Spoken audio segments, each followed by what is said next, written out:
Hello everyone, welcome back to my channel. So part 9 के starting में हमें यह दिखाया जाता है कि जीफेन अपने दोस्तों के साथ लंच पर आती है।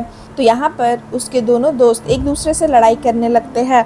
तो यहाँ पर जीफेन बोलती है कि अरे तुम लोग लड़ाई मत करो, एक काम करो, लो ये कैंडी खाओ। तो यहाँ पर जीफेन की फ्रेंड उससे पूछती है कि तुम कब से ये कैंडी खाने लगी। तो जीफेन उसे बोलती है कि एक्चुअली डॉक्टर ही ने मुझे ये कैंडी रिकमेंड की थी। तो यहाँ पर उसकी फ्रेंड उसे बोलती है कि तुम्हारा जो डॉक्टर है वो कुछ ज़्यादा ही तुम्हारे बारे में नहीं सोचता।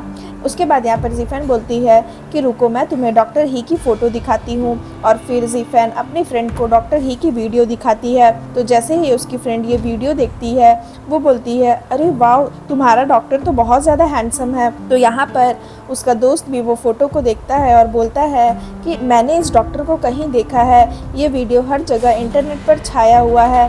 तो यहाँ पर जीफेन की फ्रेंड उसे बोलती है ये तो इतना हैंडसम है, क्यों ना तुम एक बार डॉक्टर के ऊपर ट्राई करने की कोशिश करो। तो यहाँ पर जीफेन बोलती है अरे तुम ये कैसी बातें कर रही हो, मेरा अभी अभी जस्ट ब्रेकअप हुआ है, मैं ऐसा थोड़ी ना कर सकती हूँ। उसकी फ्रेंड उसे बोलती है कि बट जब से तुम्हारा यान के साथ ब्रेकअप हुआ है तुम बहुत खुश नज़र आ रही हो, तुम अपनी ही दुनिया में मस्त रहती हो, ये देखकर मुझे अच्छा लगा। जीफेन बोलती है वो तो बस उस मेडिसिन की वजह से हो रहा है, उस मेडिसिन की वजह से मैं अच्छे से सो पाती हूँ और बस इसलिए मैं अच्छे मूड में भी रहती हूँ, और वैसे भी मैं और डॉक्टर ही तो बस फ्रेंड है। तो यहाँ उसकी फ्रेंड बोलती है तो फ्रेंड से ही तो सब कुछ स्टार्ट होता है, पहले तो मुझसे फ्रेंडशिप करो और फिर डेटिंग पर जाना।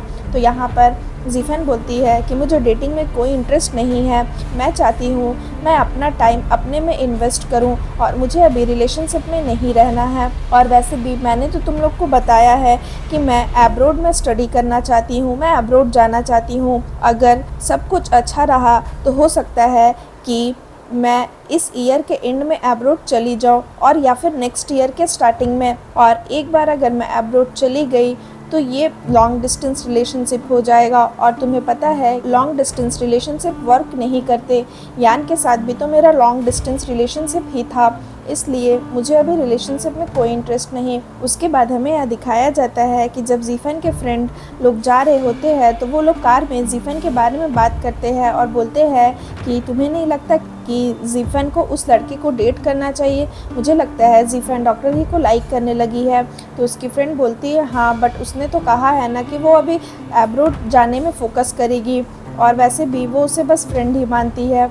बट मुझे लगता है उसे भी बता देना चाहिए कि वो डॉक्टर ही के लिए फ़ील करती है, कहीं ऐसा ना हो कि बाद में उसे रिग्रेट फील हो। उसके बाद हमें यहाँ दिखाया जाता है कि डॉक्टर ही के डैड उसे कॉल करते हैं और उसे बोलते हैं कि मैं आज रात को निकलने वाला हूँ दूसरी सिटी के लिए, तो क्या तुम प्लीज़ मेरे साथ डिनर कर सकते हो। तो यहाँ पर ही मना कर देता है। तो ही के ग्रैंडपा उसे बोलते हैं कि क्या तुम्हारे डैड का कॉल आया था। तो ही बोलता है कि हाँ, वो मेरे साथ डिनर करना चाहते हैं। तो यहाँ पर उसके ग्रैंडपा उसे बोलते हैं कि ये बात याद रखना कि मैं तुम्हें तुम्हारे डैड से मिलने से नहीं रोक रहा हूँ। तो ही बोलता है कि ग्रैंडपा मुझे पता है, मैं आपको ब्लेम नहीं कर रहा हूँ, वैसे भी मैं उनसे मिलना नहीं चाहता, मेरे पास कोई टॉपिक नहीं है उनसे बात करने के लिए। तो यहाँ पर उसके ग्रैंडपा बोलते हैं बट मुझे लगता है कि तुम्हें अपने डैड से एक बार मिल लेना चाहिए, उन्होंने जो भी गलतियाँ की है वो पास्ट था, और मुझे लगता है तुम्हें उन सारे पास्ट को भुला देना चाहिए और उन्हें माफ़ कर देना चाहिए। उसके बाद हमें 13 साल पहले का सीन दिखाया जाता है जहाँ पर ही के डैड उसे बोलते हैं कि तुम्हें ओल्ड चाइनीज़ मेडिसिन की पढ़ाई नहीं करनी है, तुम्हें वेस्टर्न मेडिसिन की पढ़ाई करनी है। लेकिन यहाँ पर ही बोलता है कि नहीं, मुझे चाइनीज़ मेडिसिन वाली ही पढ़ाई करनी है और मुझे जो पसंद है मैं वही करूँगा। तो यहाँ पर उसके डैड उसे डांटते और बोलते हैं कि मैंने तुम्हारे लिए सारे पाथ सेट करके रख दिए हैं, तुम्हें कुछ करना भी नहीं है, बस पढ़ना है और अपना फ्यूचर सेट करना है, क्या तुम वो भी नहीं कर सकते। अगर तुम वेस्टर्न मेडिसिन की पढ़ाई करोगे तो उसमें ज़्यादा पैसा है और तुम्हें फेम भी मिलेगा। तो यहाँ पर ही बोलता है पैसा और फेम किसकी तरह, आपकी तरह, मुझे नहीं चाहिए आपकी तरह फेम और पैसा, और वैसे भी आप कब से मेरी इतनी केयर करने लगे, जब मॉम इतनी बीमार थी तब आप कहाँ थे, और अब आप मुझे कंट्रोल करने की कोशिश कर रहे हो। आपको कोई हक नहीं है ये बताने का कि मुझे क्या करना चाहिए।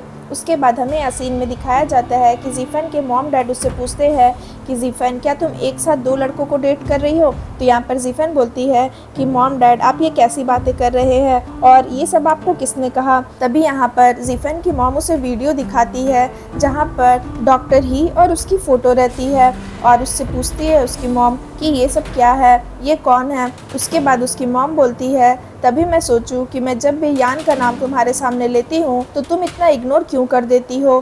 तो यहाँ पर जीफन उन्हें बताती है क्योंकि मैंने यान से ब्रेकअप कर लिया है। तो यहाँ पर उसके मॉम डैड शॉक्ड हो जाते हैं और बोलते हैं कि बट क्यों। तो जीफन उन्हें बताती है बस 1 हफ्ते ही हुए हैं हमारे ब्रेकअप को और मुझे सही टाइम नहीं मिल रहा था आप लोगों को बताने के लिए, इसलिए मैं नहीं बता पा रही थी। तो यहाँ पर उसके डैड मॉम पूछते हैं कि बट तुमने ब्रेकअप क्यों किया, क्या वो तुम्हें अच्छे से ट्रीट नहीं कर रहा था। तो यहाँ पर जीफन उन्हें बताती है कि नहीं ऐसा नहीं है, हम लोग वैसे भी बहुत सालों से रिलेशनशिप में थे, वैसे भी हमारे बीच की फीलिंग्स ख़त्म हो गई थी और वो भी हमेशा अब्रॉड ही रहता था, तो हम दोनों एक दूसरे को उतना टाइम नहीं दे पाते थे और जब भी मिलते थे हमारे पास कुछ बात करने को नहीं होता था।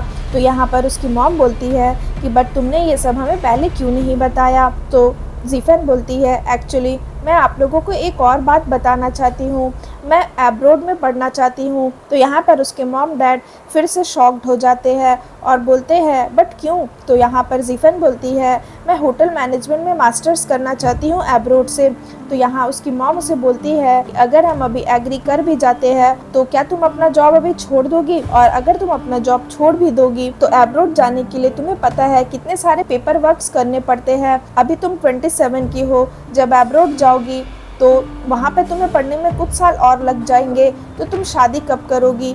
तो यहाँ पर वो बोलती है कि मैंने ऑलरेडी बहुत सारे एग्ज़ाम्स पास कर लिए हैं और मैंने एक एजेंसी भी ज्वाइन की है जो मेरे अब्रॉड जाने में हेल्प करेंगे, और अगर सब कुछ सही रहा तो मैं फरवरी में अब्रॉड जा भी सकती हूँ। तो यहाँ उसकी मॉम बोलती है तुमने इतना सब कुछ कर लिया और हमें बताया भी नहीं। उसके बाद उसकी मॉम बोलती है कि चलो मानते भी है कि अगर तुम अब्रॉड चली गई, वहाँ पे तुम पढ़ाई कर भी ली, तो पढ़ने के बाद क्या तुम वापस आओगी, और अगर तुम वापस आओगी भी तो यहाँ पर तुम्हें जॉब सर्च करने पड़ेंगे। और आजकल तो कंपनीज तुम्हारे रिलेशनशिप के बारे में भी पूछती है, तुम्हारे मैरिज प्लान क्या है, तुम पैटर्नल लीव मैटरनल लीव कब लोगी, तुम्हारे बच्चे का क्या है, ये सारी चीज़ें वो पूछती है। मतलब कि उसके मॉम डैड उसे जाने से मना कर देते हैं, तो वो गुस्से से आकर के फिर से बाहर बैठ जाती है और ही उसे जो मेथड बताता है वो उसी मेथड को अप्लाई करती है, क्योंकि उसे अंदर से बहुत बुरा फील होता है। और तभी फिर से यहाँ पर ही की एंट्री होती है। तो यहाँ पर ही समझ जाता है कि वो फिर से सैड है।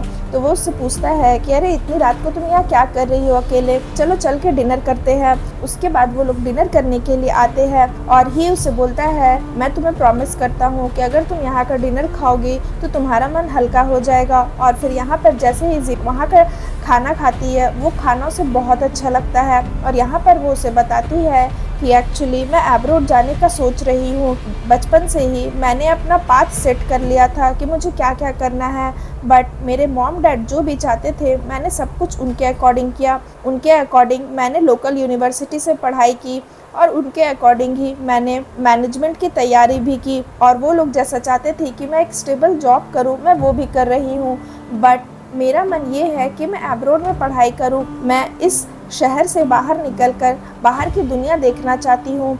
बट जब मैंने ये बात अपने फैमिली से डिस्कस करी तो उन्होंने मना कर दिया, और उन्होंने बहुत सारे ऐसे रीज़न्स बताए कि मुझे अब्रॉड क्यों नहीं जाना चाहिए। तो अब मैं सोच में पड़ गई हूँ कि क्या सच में मुझे अब्रॉड जाना चाहिए या नहीं। तो डॉक्टर ही, क्या आप बता सकते हो कि आप क्या सोचते हो इस बारे में, क्या आपको भी लगता है कि मुझे अब्रॉड नहीं जाना चाहिए। तो यहाँ पर ही उसे बोलता है कि मेरी एक पेशेंट थी जो अब्रॉड जाना चाहती थी और उसने हमेशा वही किया जो उसे मन करता था, वो जो चाहती थी उसने वो सब कुछ किया, और अब वो विदाउट हेजिटेशन अपनी लाइफ जी रही है। तो ये कम्प्लीटली नॉर्मल है। हो सकता है कि तुम्हें अपने मॉम डैड की बात भी सही लगे और अपनी बात भी सही लगे, तो तुम्हें थोड़ा सोचना होगा। उसके बाद वो अपने मॉम डैड के बारे में बताता है कि मेरी मॉम और मेरे ग्रैंडपा दोनों ही चाइनीज़ मेडिसिन से पढ़ाई किए हैं और मेरे डैड वेस्टर्न मेडिसिन से। बट मेरे डैड हमेशा चाहते थे कि मैं वेस्टर्न मेडिसिन वाली पढ़ाई करूं, बट मैंने चाइनीज़ मेडिसिन की पढ़ाई की। तो यहाँ पर जीफन बोलती है बट क्यों। तो यहाँ पर ही उसे बताता है कि मेरी मॉम की वजह से। उसके बाद वो बोलता है एक्चुअली कुछ साल पहले ही मेरी मॉम गुजर गई। उन्हें ब्रेस्ट कैंसर हुआ था। ब्रेस्ट कैंसर की वजह से उन्होंने बहुत सफ़र किया और कीमोथेरेपी की वजह से उनकी मौत हो गई। बट अगर वो चाइनीज़ मेडिसिन लेती तो हो सकता है कि उनकी जान बच भी जाती और उन्हें इतना कष्ट भी नहीं सहना पड़ता। इसलिए मैंने चाइनीज़ मेडिसिन वाली पढ़ाई चुनी। उसके बाद यहाँ पर ज़ीफ़ैन ही की बातें सुनकर थोड़ा सा सैड हो जाती है। उसके बाद यहाँ ही बताता है, जब से मेरी मॉम गुजरी है उसके बाद से मेरे डैड और मेरे बीच एक दरार आ गई है। अब मैं उनसे उतना बातें नहीं करता और मैं हमेशा वही करता हूँ जो मैं चाहता हूँ। तो मुझे लगता है तुम्हें भी वही करना चाहिए। तुम्हारे पास दो चॉइस है, या तो तुम अभी वाली अपनी लाइफ जी सकती हो जो तुम्हारी स्टेबल लाइफ है, और या फिर तुम अपने लाइफ में थोड़ा सा गैप लेकर के एक नई शुरुआत कर सकती हो, यानी कि अब्रॉड जाकर पढ़ सकती हो। ये तुम्हारे ऊपर है। तो यहाँ पर ज़ीफ़ैन उसे थैंक यू बोलती है और बोलती है आपने तो मेरा माइंड ही क्लियर कर दिया, और फिर सीन यहाँ पर ख़त्म हो जाता है। सो फ्रेंड्स, अगर आपको मेरी ये वीडियोस अच्छी लगी हो तो प्लीज़ मेरे वीडियो को लाइक करिएगा, मेरे चैनल को सब्सक्राइब करिएगा। मैं जल्द इसका न्यू वीडियो लेकर के आऊँगी तो उसके लिए वेट करिएगा। सो फ्रेंड्स, आज के लिए बाय बाय, मिलते हैं फिर से एक न्यू वीडियो के साथ।